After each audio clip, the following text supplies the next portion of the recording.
What's going on, everyone? I'm just a typical, average American here today to react and learn about why the EU's economy is looking so strong. I mean, how the heck are you guys even doing this right now? Because it's not going so great over here right now. And as an American, I really never hear about this kind of stuff, the European economy and whatnot, and how you guys are doing financially. We don't really talk about or report about that kind of stuff much here in the United States. And I actually think a lot of us Americans kind of assume that Europe isn't doing that well because the United States isn't doing that well.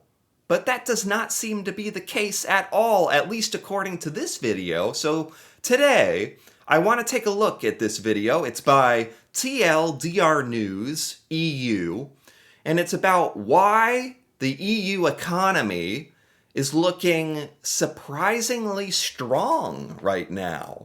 So let's take a look. So let's start by looking at the data. As we see it, there are two pieces of recent data that should provide some optimism for Europeans. Oh. The first is the most recent Eurostat GDP data, released on Wednesday, which shows the EU grew by 1.4% year on year in the first quarter of 2025. The EU has grown this year. So compared to last year, you guys have a net growth. You're positive right now. What? I had no idea about this. Like here in the United States, which is, of course, what the only thing we're talking about here, as is very typical. Our stock market and our economy, it was way down, especially when a lot of the U.S. tariff policies were announced. We have gone way down in our stock market. It's made somewhat of a recovery. Not back to what it was. It's still down. We've made a little bit of a recovery ever since we've, started making more deals with, like the UK, for instance, and we put the whole tariff thing on a 3-month pause. That was a while ago, though. And the trade war with us and China, we came to some terms about that and kind of put that on pause. So we've our economy has recovered a little bit just based on that news, but I had no idea. It's like for Europe, at least according to this chart, for 2025 compared to last year, Q1, quarter one, you guys are just up 1%. Now, this was above expectations and the fastest growth rate since late 2022. Now, obviously, this isn't a mind-blowing number, and It's worth mentioning that some of this was driven by Ireland's 11% growth. Whoa. 1% positive. It's not mind-blowing, but you're positive. You're in the green. You are being positive. That's impressive, especially right now. Which was mostly as a consequence of American multinationals using Ireland as a tax haven. Equally, some of this might have been driven by front-loading of European exports into the US. In other words, Americans desperately importing European goods at the start of the year before the tariffs came into effect. Oh, really? I don't even think about that kind of stuff. That's interesting. Before the tariffs come into effect. The crazy reciprocal tariff plan, this chart here that they're showing, that Trump was like waving around that one day, where it's like tariffs on a lot of countries around the globe. All of this madness has not gone into effect yet, but I think a lot of people in Europe or a lot of companies might have assumed this was going to happen and really started sending a lot of extra goods and stuff to the United States in anticipation of trying to beat these tariffs, I guess. Which would create a temporary boost to GDP. Nonetheless, it was still surprisingly good given the global economic slowdown. Yeah. And far better than, say, the US. They're also... Yeah. That's like the big takeaway for me today, and why I'm actually so curious about this. It's like, can we learn something from the EU about having a strong economy? I mean, I guess for America, it really doesn't help when you make every country in the world not want to do trade with you anymore. That'll hurt. That hurts, and it has been hurting us. So yeah, the U.S. is down, the EU is slightly up. I think a lot of Americans have no idea about this. There are also some genuinely good numbers in there as well. Spain, for instance, grew by 2.8% year on year, having already posted some pretty impressive numbers over the past 3 years. Wow. Similarly, in the most recent IMF forecast released earlier this week, Spain was the only advanced economy not to have its growth forecasts downgraded. And the IMF now expects Spain to be the fastest growing advanced economy by quite some margin. Although these forecasts... Really? I had no idea Spain in particular was doing so well, or Ireland, for these different reasons. Forecasts were obviously made before the power cut. Anyway, the second piece of good data was Eurostat's inflation report, which was published on Friday and found that year-on-year inflation in April came in at 2.2%, slightly higher than forecast, but still pretty close to the European Central Bank's 2% target. Yeah. This is obviously good news in and of itself, but it's also extra good news because it should give the ECB the space to cut interest rates to stimulate the economy. Wow. I had no... Man, I wish they kind of... I don't know. I don't watch that much like mainstream, like traditional news and media and stuff, because a lot of that is really, really bad and boring and out of date, frankly. And bias and all these things. I get a lot of my news from, the internet in various sources and even YouTube and stuff. And I hear about, U.S. inflation and how we've been having a lot of trouble keeping that under control. For years now, we've been trying to bring it down. And we're still not happy with where inflation is at in the United States. We're still on the brink of having a U.S. recession.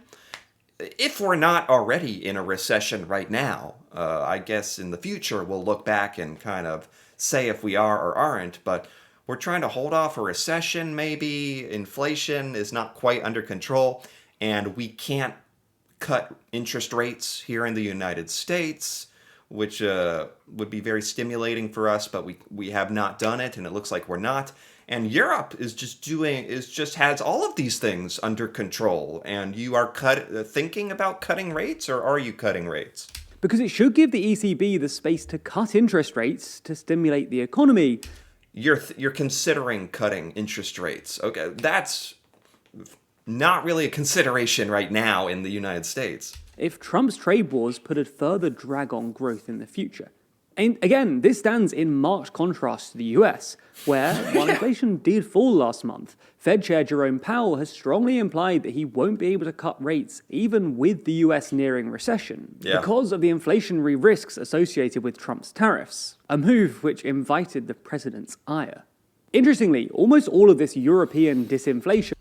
It's so bad. It's so bad. And I think a lot of Americans, I'm not a financial expert by any means.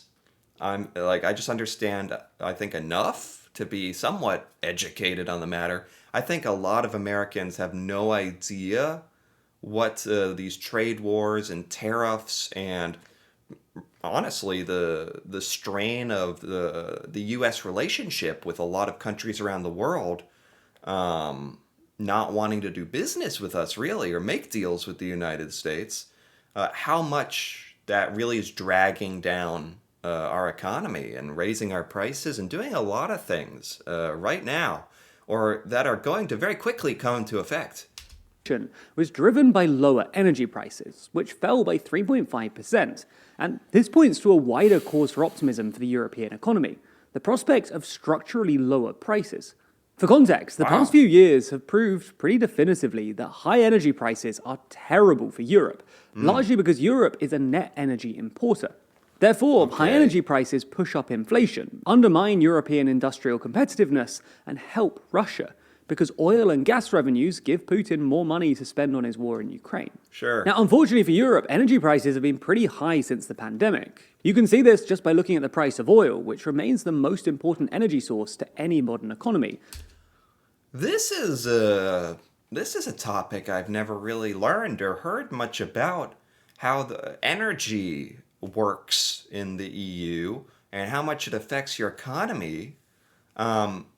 Mostly based on what he has said, that the EU imports most of its energy, so you're kind of reliant on those different costs and where you get that energy. Having hovered at around $50 per barrel for most of the late 2010s, oil prices surged to well over $100 per barrel in early 2022, thanks to a post-pandemic spike in demand and Putin's invasion of Ukraine. While prices came down somewhat in mid-2022, they only stabilized at about $80 per barrel, which is Okay. still pretty high by historical standards.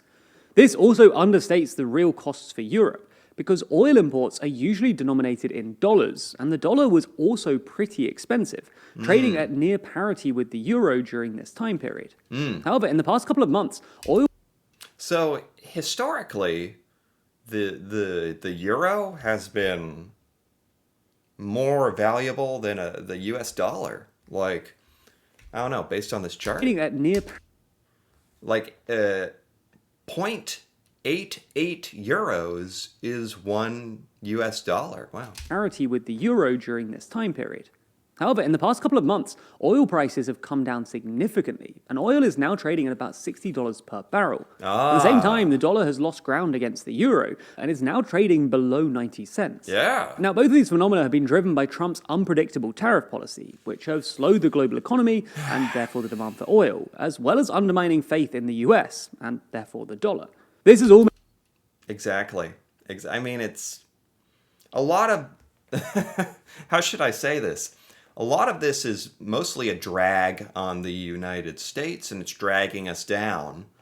And it's dragged Europe down a little bit, but really not that much. Not as much as a lot of Americans might have thought. It seems Europe is getting along just fine without us.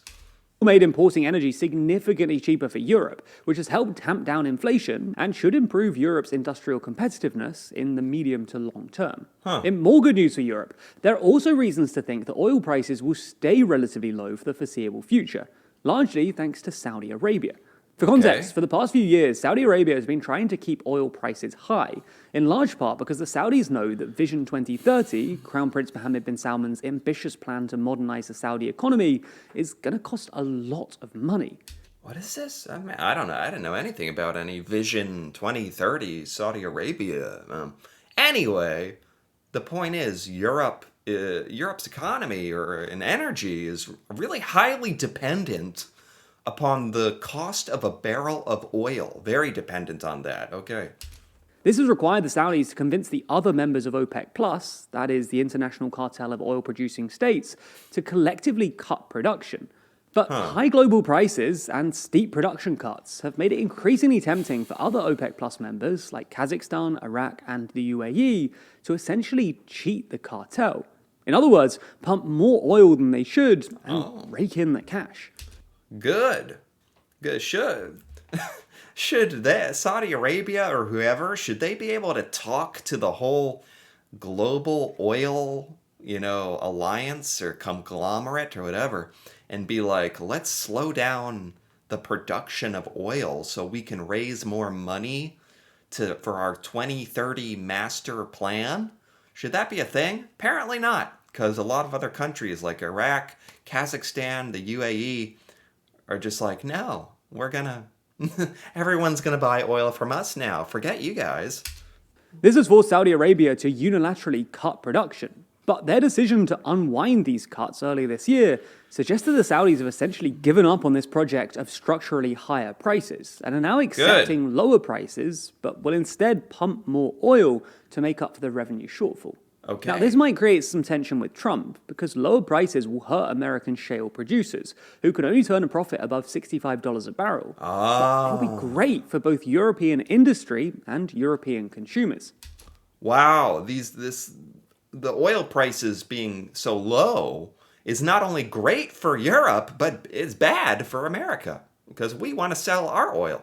And things could get even better if Trump negotiates a new deal with Iran, which, assuming it involves sanctions relief, would allow Iranian oil and gas onto the international market, with Europe being the obvious buyer. This is one of the big reasons that the EU has always been keener than the US on normalizing relations with Iran. Iran could really help Europe diversify its energy supplies, I see. especially when it comes to gas. I see. However, while there's clearly cause for optimism, much here will depend on Trump and whether the EU and US can negotiate a mutually beneficial deal that averts the looming trade war.